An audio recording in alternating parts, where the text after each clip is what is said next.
কাছে যদি ৩টে জিনিস থাকে তাহলে আপনি সফল হবেন। প্রথমত ১ নম্বর হচ্ছে আপনার আল্লাহর রহমত লাগবে। অর্থাৎ আল্লাহর রহমত বলতে হচ্ছে নসিব। আপনার নসিবটা লাগবে। ভালো হতে হবে আপনার নসিব। আল্লাহর রহমত আপনার উপরে লাগবে। দ্বিতীয়ত কথা হচ্ছে আ মা-বাপ, আপনার মা-বাবা আপনার কাছে থাকতে হবে। মা-বাবা আপনাকে সাপোর্ট দিতে হবে। হ্যাঁ? ২য় নম্বর হচ্ছে ৩ নম্বর হচ্ছে টাকা। আপনার কাছে যদি টাকা থাকে ভাই, বিশ্বাস করেন ভাই, টাকা যদি থাকে না, আপনি এই পৃথিবীতে কি করতে পারবেন না, সব করতে পারবেন। টাকা ইজ পাওয়ার। একটা কথা আছে না, মানি ইজ পাওয়ার। মানি থাকলে আপনার কাছে কোনো ফেক না। আপনি সব কিছু অ্যাচিভ করতে পারবেন। টাকা থাকলে আপনার যেটা শখ, ওটা আপনি পূরণ করতে পারবেন। আপনার একটা শখ আপনি পূরণ করতে পারবেন। আপনার একটা শখ আছে, আপনি বাড়ি করবেন, আপনি বাড়ি করতে পারবেন। আপনি গাড়ি কিনবেন, গাড়ি কিনতে পারবেন। টাকা যদি থাকে না ভাই, আপনি কি করতে পারবেন না। তো ওই আপনার কাছে এই ৩টা জিনিস যদি থাকে, তাহলে আপনি সফল। আপনিই ভাই সফল। তো আসলে সবার নসিব তো আর এক হয় না। সবার কাছে তো হয়তো কারো কাছে টাকা আছে, কারো কাছে টাকা আছে, কারো কাছে ফ্যামিলি নাই, অথবা আ নাই, ফ্যামিলি নাই। আবার কারো কাছে টাকা নাই, তার কাছে তার আল্লাহর রহমত আছে, মা-বাবা আছে, বাট টাকা নাই। এই। তো বলবো কি, দিন শেষে আপনারা যারা প্রবাসে আসবেন, ইনশাআল্লাহ আসেন। প্রবাসে আসলে ইনশাআল্লাহ ভালো কিছু করতে পারবেন। ভালো কিছু করতে পারবেন, ভালো কিছুর জন্য আসবেন। আল্লাহ সবসময় ভালো কিছু দিবে। তো এটা বলব না যে প্রবাসে আসেন না। আসলে প্রবাসে না আসলে বুঝবেন না আপনার লাইফটা কি জিনিস। আমরা যারা একবার হলে আপনার জীবন, আপনি প্রবাস থেকে ঘুরে যান। জীবনে একবার হলেও আসেন। প্রবাসে আসেন, একবার আসি দেখে যান প্রবাসটা কেমন।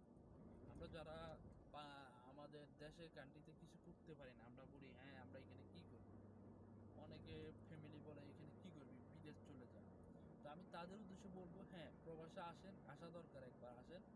প্রবাসে আসি পরিস্থিতি বুঝে যান। এখানে কেমন? এখানে মানুষ কত কষ্ট করে, কি করে?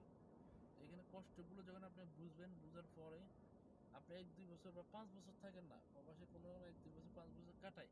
এরপর আপনি কিছু টাকা নিয়ে আপনি দেশে চলে আপনি বিজনেস করেন। আপনার যদি সাপোর্ট দেওয়ার না থাকে, যদি বলে হ্যাঁ আপনি প্রবাসে যাবেন, আপনাকে প্রবাসে সাপোর্ট দিব, তাহলে এই কাজটা করেন ভাই। আসেন প্রবাসে আসি, এই কাজটা করেন। ইনশাআল্লাহ আল্লাহ সফলতা দিবে। সফলতা পাবেন। সফলতা পাবেন না তেমন না। হয়তো আপনি প্রবাসে আসি সফলতা পাইতেও পারেন। যদি সফলতা না পান, তারপর সাপোজ সফলতা পাইতেছেন না, মানে আপনার যে বেতন চাকরি করতে এগুলো আপনি পোষা না। তো আপনি চাচ্ছেন যে আপনি নিজস্ব বিজনেস দিবেন। আপনি কিছু টাকা ক্যাশ করেন। ৩-৪ বছর পরে ক্যাশ করে চলে যান দেশে। দেশে একটা বিজনেস করেন। বাস। এখানে পরিস্থিতিতে আপনার একটা আইডিয়া হয়ে যায়। আপনার জীবনে একবার জব করা লাগবে। আপনি নিজে একবার জব করে, জব শিখিয়ে তখন আপনি দেশের যে জিনিসটা করবেন, ওই জিনিসটা আপনার সাকসেস এনে দিবে। কেন সাকসেস এনে দিবে? কারণ আপনি নিজে শিখছেন। কত কঠিন লাইফ। সবকিছু আপনি শিখছেন যে।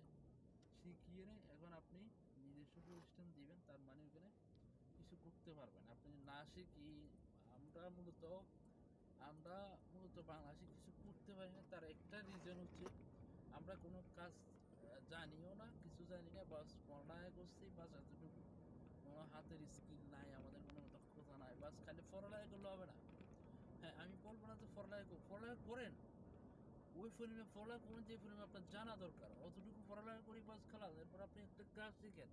হাতের স্কিল শিখেন, একটা কাজ শিখেন। যে স্কিলগুলা আপনাকে ভবিষ্যতে কি অনেক দূর নিয়ে যাবে। এমন না যে আপনি পড়ালেখা এরপরে আপনি আর পড়বেন না। আপনি পড়ালেখা অফ করে দিবেন। পড়ালেখা অফ করে আপনি একটা কাজ করবেন। আপনি ২ বছর আপনি একটা কাজ শিখার পিছনে আপনি চলে যাবেন। যেকোনো একটা হাতের কাজ, টেকনিশিয়ান হোক অথবা মেকানিক হোক, যেকোনো একটা সেক্টরে আপনি ২ বছর আপনি নিজেকে সময় দিবেন। মিনিমাম ২ টা বছর আপনি নিজেকে সময় দিবেন। ২ বছর সময় দিবার পরে ইনশাআল্লাহ ২ বছর লাগবে না। ১ বছরের ভিতরে যদি আপনি শিখে ফেলতে পারেন একটা কাজ, তখন আপনি শিখি এবার আপনি যেকোনো সেক্টরে যান, আপনার সফলতা লাগবে না। সফলতা আসতে ১ বছর। আপনি একটা কাজ যখন আপনি স্কিল জানবেন, তখন টাকা আপনার কাছে আসবে যে।